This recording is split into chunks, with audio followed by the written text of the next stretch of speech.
I don't think anyone will disagree with the notion that anyone who wants to grow their business needs to keep making a profit. But sometimes slow and steady profit isn't enough.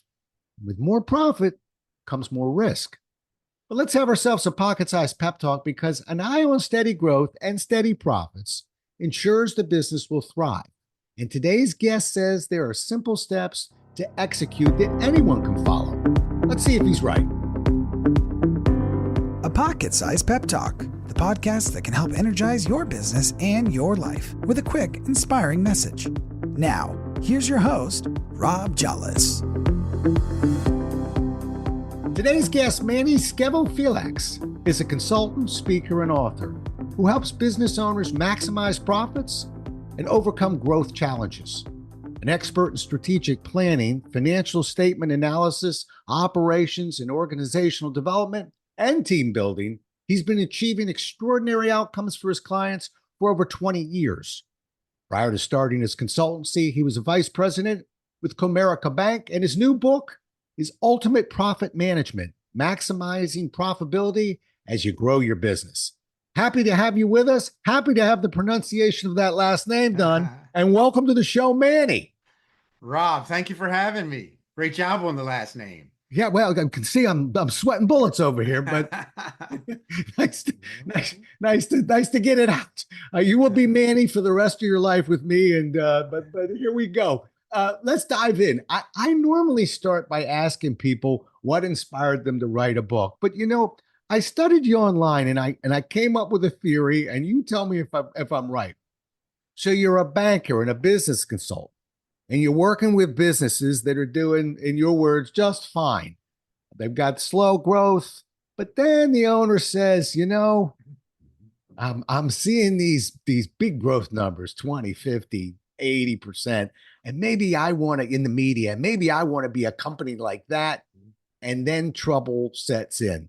Am I wrong? No, I think you're absolutely right. See, I did my homework. So talk to me about that. That's what kind of gave you a push to get the book written? Yeah. It's like I've been seeing this movie over and over again for the last 20 years.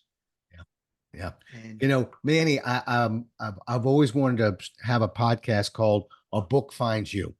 And and the reason is because we always want to ask people, how'd you find that book? But we don't. It kind of chases us down. And so I was putting guys coming from banking, he's seeing it all the time, moves out to a consultant. Of course, that makes sense. So it came out in late June, right? Yes. Good. First book? Yes. First book. Welcome to the club, brother. Thank you. Now you got a responsibility. Now you got to fight for it. So I want people listening today to listen to the conversation we're about to have. And if you're in business and you're an entrepreneur, let's put Manny through his paces. But you can already see, and I'm 31 years as an entrepreneur. Obviously, we got to create some goals as a business, but we throw that word around, goals, long-term goals, short-term goals. Tell me what you mean when you're talking about realistic goal setting. Yeah, in my opinion, Rob, a realistic goal is going to be different for each and every one of us. For some business owners, growing that business by 100%, doubling it, this could be reasonable. For other business owners, not so much. So the key that I found is try to pick something that's reasonable for you. Mm-hmm. And that's going to involve the circumstances that you're in. Primarily, how well received your product is in the marketplace, how strong your team is, and what your financial situation looks like. Yeah. Yeah. I'm sitting here nodding along thinking, I hope he throws in cash flow because I tend to, like most entrepreneurs, catch me on a real strong year. Oh, and I'm chasing growth around a little bit. Catch me on, catch me during or right after a pandemic when you're a professional speaker, I'm hunkering down a little bit. So that cash flow is a major indicator for me. But I like the fact that we talk about realistic goals because, we all want to do it like you say. We've seen the movie. I saw the movie too. Movie I saw was a movie about a business where guy starts with 2 cents in his pocket and away we go. And it's just an amazing story. But it's for many of us, it's a fantasy. That's timing and luck. How do you coach people to insert that word realistic? That's got to be a bit of a buzzkill, for lack of a better word. That's very well said, Rob. It is buzzkill. It's not a fun conversation to have, but I do my best with it. And I start by telling that business owner, you know what? Do not put so much pressure on yourself. I've lived it. It made me unhappy. You don't need pressure and unhappiness. And by the way, it doesn't matter what anybody else thinks. You Yeah, focus on you, your employees, your family and your community. That's it.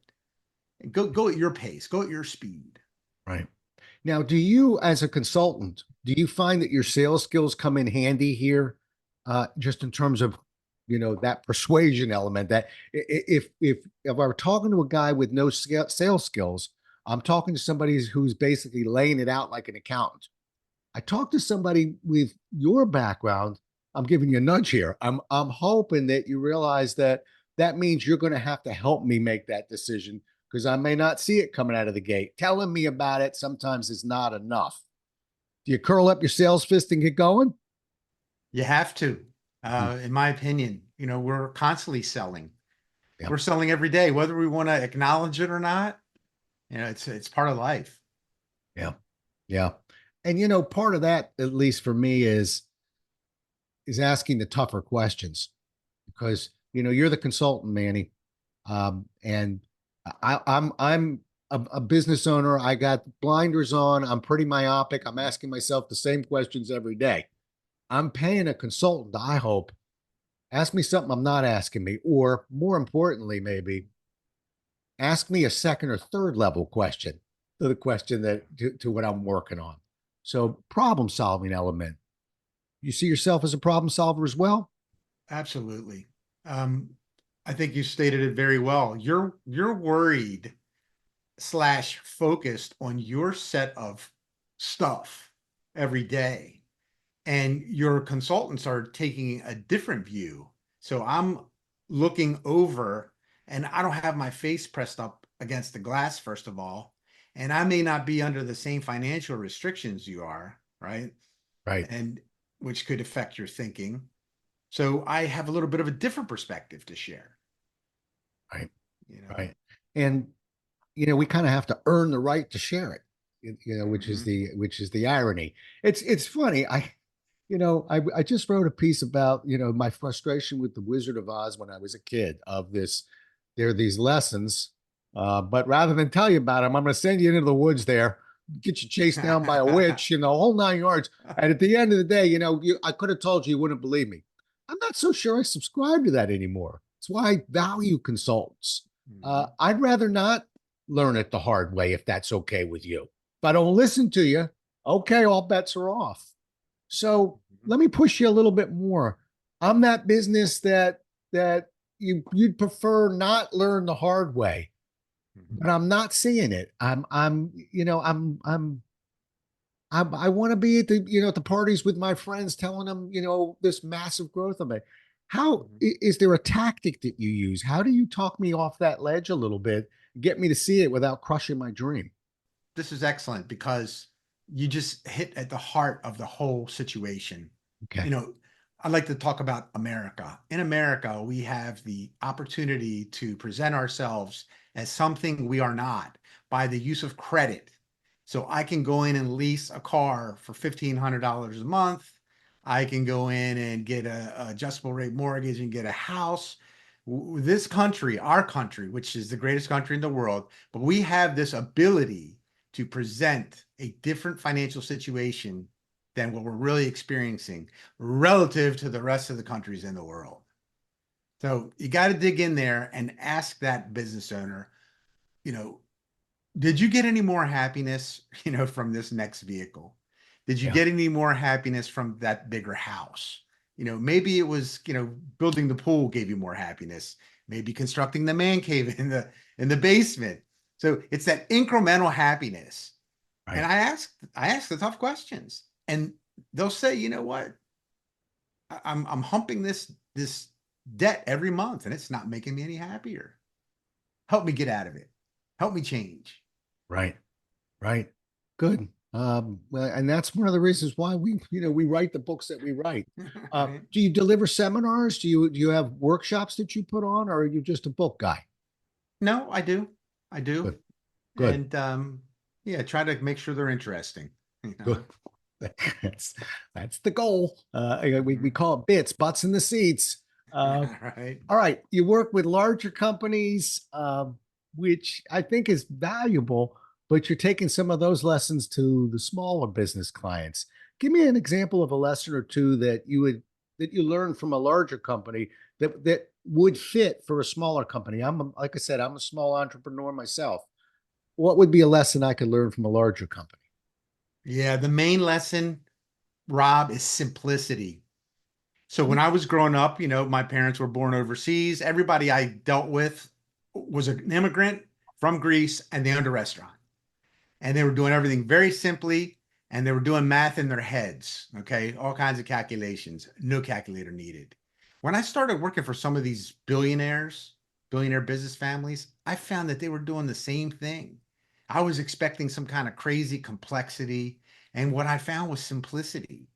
They were doing everything very simply. And I asked them, why are you doing it that way?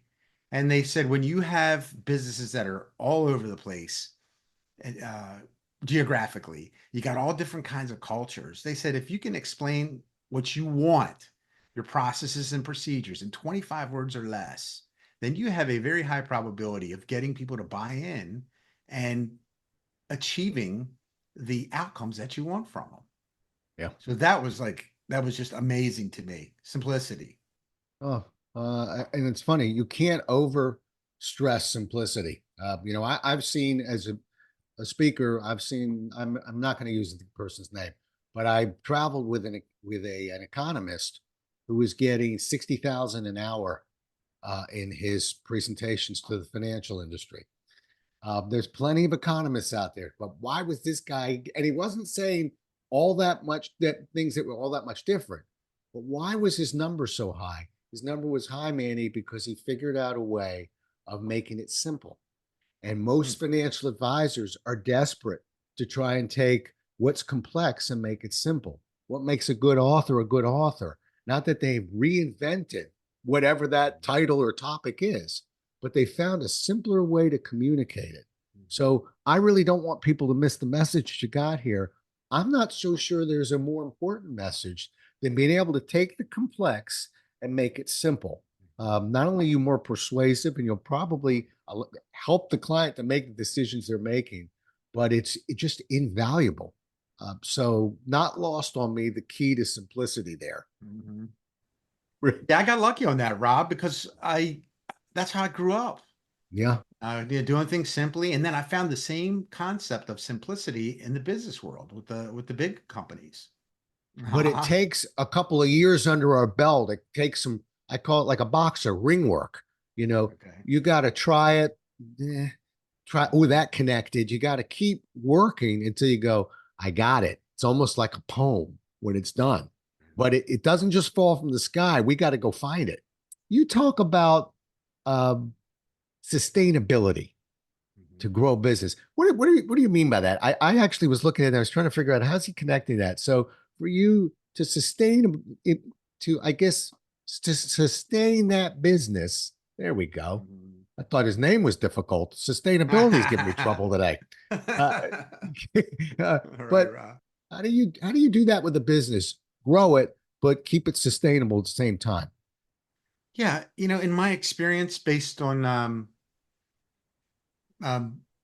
actually, in my opinion, based on my experience, we I found that people don't want to just have a business and then, 10 years later you're out of business. So you have Mhm. to kind of keep that quote unquote sustainability in your mind and in your plans, because there's all kinds of different um, events that get thrown at you when you're a business owner that you can't reasonably plan for. Like, let's take COVID that came out of the blue, and our government decided who was essential or not essential to have their business open. how could you plan for that? Right. So sustainability, what are the actions that I need to take, daily, monthly, quarterly, yearly to keep this business going and to be able to weather some storms and be in it for the long haul? Right. The book is called Ultimate Profit Management, Maximizing Profitability as You Grow Your Business. Check it out on Amazon. You're going to be glad you did. But we're not letting Manny off the hook with that one. Give me an example, okay, of, okay, so there's some steps we can take. I want people to read the book, but let's give them an appetizer. Uh, Give me an example or two of how I could do that. Okay. One of my favorites is staffing up. We like to staff. It makes us feel like we're growing, right? Right. Instead of seeing a number on the P&L or some inventory that's left the warehouse, we look around and see our team members. Well, what's the best way to do that when you're trying to rapidly grow? Do you hire before the sales come in, during or after? And that one is always a different answer from every business owner. Well, in hindsight, what I kept seeing was the businesses that hire in anticipation of the sales get into trouble because they're scrambling to try to pay. They had a profitable business model. They hired a bunch of staff real quick in a month or so, or 2 months. Now that business is not as profitable as it was. It might have even turned into a loss, and there's not enough money to pay these people, and it created a problem. Versus, let me wait, let me work a little extra hard because we're used to it as entrepreneurs, and I will bring that next person on right when I ink the deal. When the business is ready, it's closed, it's coming in. That would be one of the biggest examples. Well, it sounds like you're up on that wire without a net under you, though. It's funny when you pose the question. I I always play along at home. I'm sitting here thinking, boy, I have no idea because I see risk with both. But okay, all right. You're a guy who likes to gamble a little bit. But Mhm. because and I mentioned that, Manny, because when I talk to businesses, you know what they tell me one of their biggest challenges is hiring the right person, keeping that person happy. It's like a chef in the kitchen. If I hire the best chef in town, he wants to run his own restaurant. I can't hold him. If I Right. get a bad chef, I can't keep my restaurant open. So I want a, a good one. Not a great. Yeah. It's tough. It's very tough, Rob. It's very tough. How about when these people have specialized skills? I've had clients push back on me and say, hey, these people, I can't go out in the backyard and find, these specialized programmers, or these specialized engineers. It is a difficult balancing act. Yeah, yeah.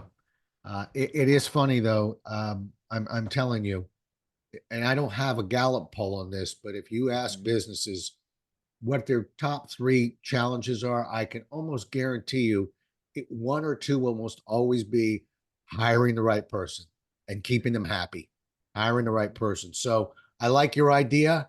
Uh, I get anxious, but I don't see a better idea on the table because I certainly don't want to go out there um, and start and bring in a bunch of people without really having any business. That Yeah. could kill my business rather than an Yeah. account. I lose the whole business. Mhm. Mm, mm. The All other right. piece is making sure you have some efficient internal processes and procedures before you go and bring all these smart people in there.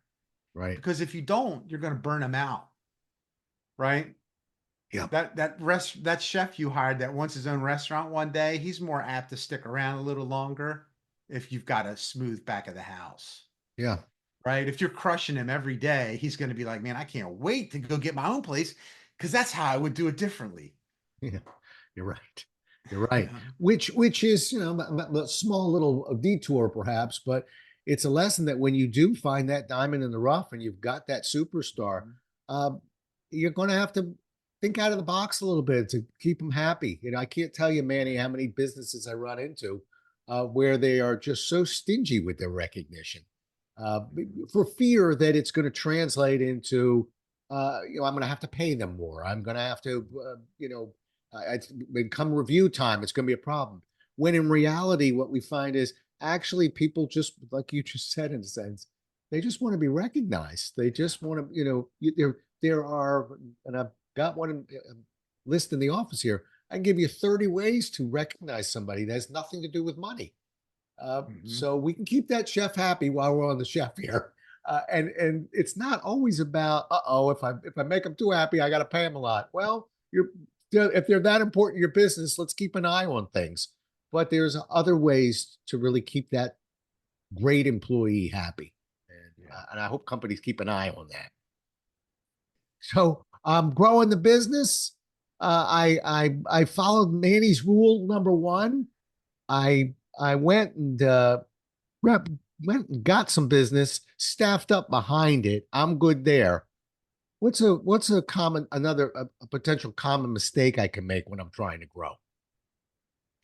First and foremost, Rob, in my opinion, it's underestimating the total amount of expenses that are going to be required to execute your growth.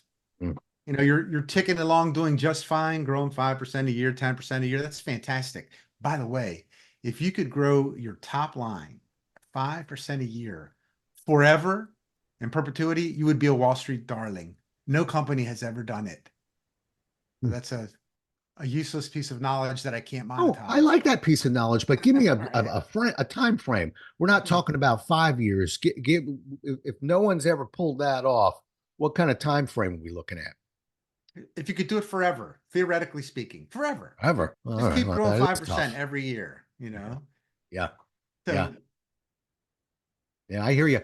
Have you ever seen that study where they take the Fortune, I think it was a Fortune 100 companies from 1985, I think it is.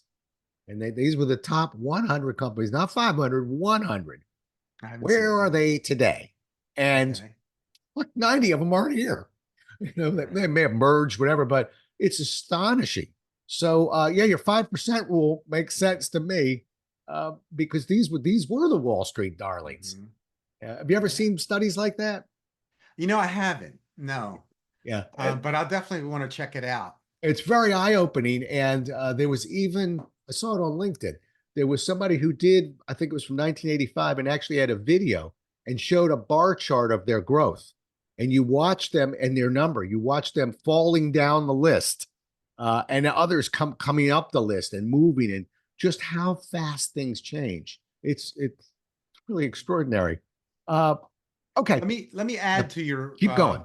Give you a little bit better answer. My point on the expenses were that it is really important that you, the business owner, make sure use whatever you need, pencil and paper, do it in your head, like my teachers and mentors, use a calculator, and that you figure out all the expenses that are going to be required in order to hire, the desks, the tables, the chairs, the computers, where people are going to sit, all that stuff. There is a tendency to underestimate those expenses. Yeah. So that's where a business owner could spend a little extra time. That would be very valuable for them. Yeah, that's a good lesson. While you were talking about that, I was thinking about just a comparison. The trainer in me likes that simplicity message you delivered, likes to sometimes take the unknown and compare it to the known. I think if everybody thinks about the buying of a house and the selling of a house, well, let's reverse it. We're going to sell our house and we're going to buy another house. And oh, by the way, the other house it costs $50,000 less. I'm going to make a profit here. Yeah, good luck with that. Because to your point, Manny, it's like, yeah, on paper, but there's so many other little things that go into this moving and commissions and you forgot this fee, that fee, the other inspection, that it always shocks people of that was a lot more painful and expensive. And I thought we were just swapping homes. Doesn't work that way. That's a great point. Yeah. So unknown to an unknown. All right. Let's see. You say, and I'm smiling because I'm not disagreeing. I'm just trying to figure out why you have to preach this to a company. Consistent profits are important to a small business. Is that kind of the Manny 5% rule as opposed to I'm going to go chase 50% rather than let's back it down? I call it instinct versus logic, Manny. The instinct is let's go after a big number. Maybe logic says let's just keep that growth nice and steady. Is that where you're coming from here? It depends who you're talking to. Uh-huh. I've met a lot of interesting business owners that they really didn't have any kind of appreciation for risk. They wanted to get this business to, let's just say, $10 million, and they were willing to do, whatever they needed to do within the law to get it to 10 million bucks. So they Right. were going to use every available dollar that they had and jam it in there to grow this thing. Sometimes, profits be damned. And then, they ended up getting into some financial trouble. Some survived and some didn't. So again, with the benefit of hindsight, you're like, why would you do that? You haven't even calculated the mental stress toll on yourself that you took back to the house after work. Yeah. So plus the last 15 years or so, it's been all talk of unicorns, got to have $1 billion valuation, got to go raise money. And, that's the people that do that, the venture people, the private equity people, they're very important in terms of capital markets. But it's very hard for a business owner to get a stranger convinced to invest money in there. And I felt like people were just saying it'd be really easy for me to do that when it's not. So I kind of wanted to give a little bit of a reality check. That bootstrapping is where it's always been at and where it's always going to be. Yeah, I agree with you. And, the longer you're on this planet, the more examples of that lesson you're going to learn. Uh, All right. Even the educators like me and you, we've got some tales to tell on that one, I'm sure. I know I do. All right, I got a business, Manny. Uh, and I want my business to grow. If you were consulting with me, and I said, how fast can I grow my business? What steps would you take to answer that question? Good question. Let's see what we're starting with. Let's establish the baseline. What are you selling now? Um, what do you think you can sell? Let's evaluate the returns on each individual product you're selling. Those are kind of the more objective things, right? The gut feel type things. Alternatively, you could get a little financial model up and running, nothing too complicated. Put a couple of assumptions in there, and it will pop out when you would have to go into debt. So there's one or two ways to do it. Easier way or a little bit more challenging. Yeah. Generally, it's gut feel. Gut feel is the most popular one. Yeah. You know. Yeah, I'm a benchmark guy too. I tend to try and find businesses like mine and just get an eyeball and see, what are they doing right, doing wrong. Hey, Manny, I'll tell you a question that I've asked clients from time to time, and sometimes I have to remind myself to ask myself the same question. We small businesses, when we don't have a Manny on the hook, okay, and we're at this alone, we're having conversations with the mirror. We're having conversations in the car. Nobody's answering. Okay, Yeah. but the conversation's going. One of the questions that I try and get myself to get the nest out of my head. I'm so vested in this. I can't see anything around it. Right. Is if you were to argue against your idea for growth, and by the way, we could substitute that word idea for growth. If you were to argue against the idea that you have right now to evolve that business, what would that argument be? And it's astonishing how it almost clears the way a little bit to say, well, first thing I tell the guy, well, we got to have that conversation, but sometimes we can't find it. And that's what my 31 years has taught me, which is you really have to play the contrarian because it's Yeah. not natural. We fall in love with an idea, and when look, I've had really great ideas. I don't know any business where every idea was great, and the ones that weren't great, Manny, I'm always shocked. Like, how did I not see that? It was there. It wasn't bad luck. I didn't see it. I Right. think we're too in our own heads sometimes. Yeah, we get emotionally invested, right? Yeah, You're not yeah, talking to anybody onto a different course of action, in my opinion, if they're emotionally invested. You're going to have a hard time convincing me to change something if I'm, invested like that. Yeah. It's not easy. No, no. Mhm. That's why, I really do believe in, grabbing a book like yours or talking to a consultant like you, because for the lack of a better way of saying this, sometimes we can't be trusted. You use the magic word there, Manny. We get emotional about it. Uh-huh. Think about your book, first book. I can't tell you how many authors get emotional about their titles. That title's Uh-huh. been in my head for 4 years. I'm sure it has been. Want to talk to somebody who does this for a living and will tell you what actually will come off the bookshelf? you Right. know uh Uh-huh. so there it is. Why wouldn't that, and it does, transfer to the way the ideas we have in businesses, in our business, etc. So yeah, it's a tough one. All right, last question for you. How about a couple mentors? You come from you did a career change of your own there a little bit. Yeah. uh, who's in your ear? Oh gosh, there's been so many people. I mean, it goes back to my parents. My parents, they had a rough life. They grew up on a beautiful island, but in Greece, and it was very poor. A war broke out, and they went through a depression. They had to move to America. So we got a little bit of a different indoctrination, if you will, as first generation born in America. And only until we got older did we really appreciate the sacrifices that they made, and why they were always like careful. They were careful because the restaurant business is unpredictable. Okay. I mean, your revenue varies uh, from day to day. So they were definitely big influences. And like I told you, every one of my relatives, friends, they were the same. They were in that business.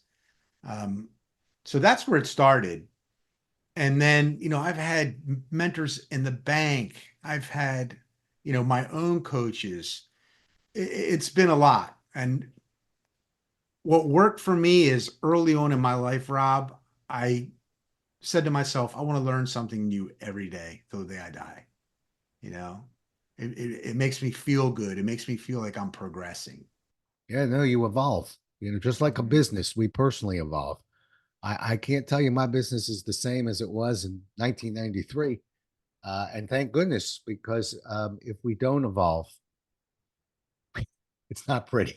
Well, let's put it this way: we find other things to do. It's as simple as that. And we can't be afraid of it.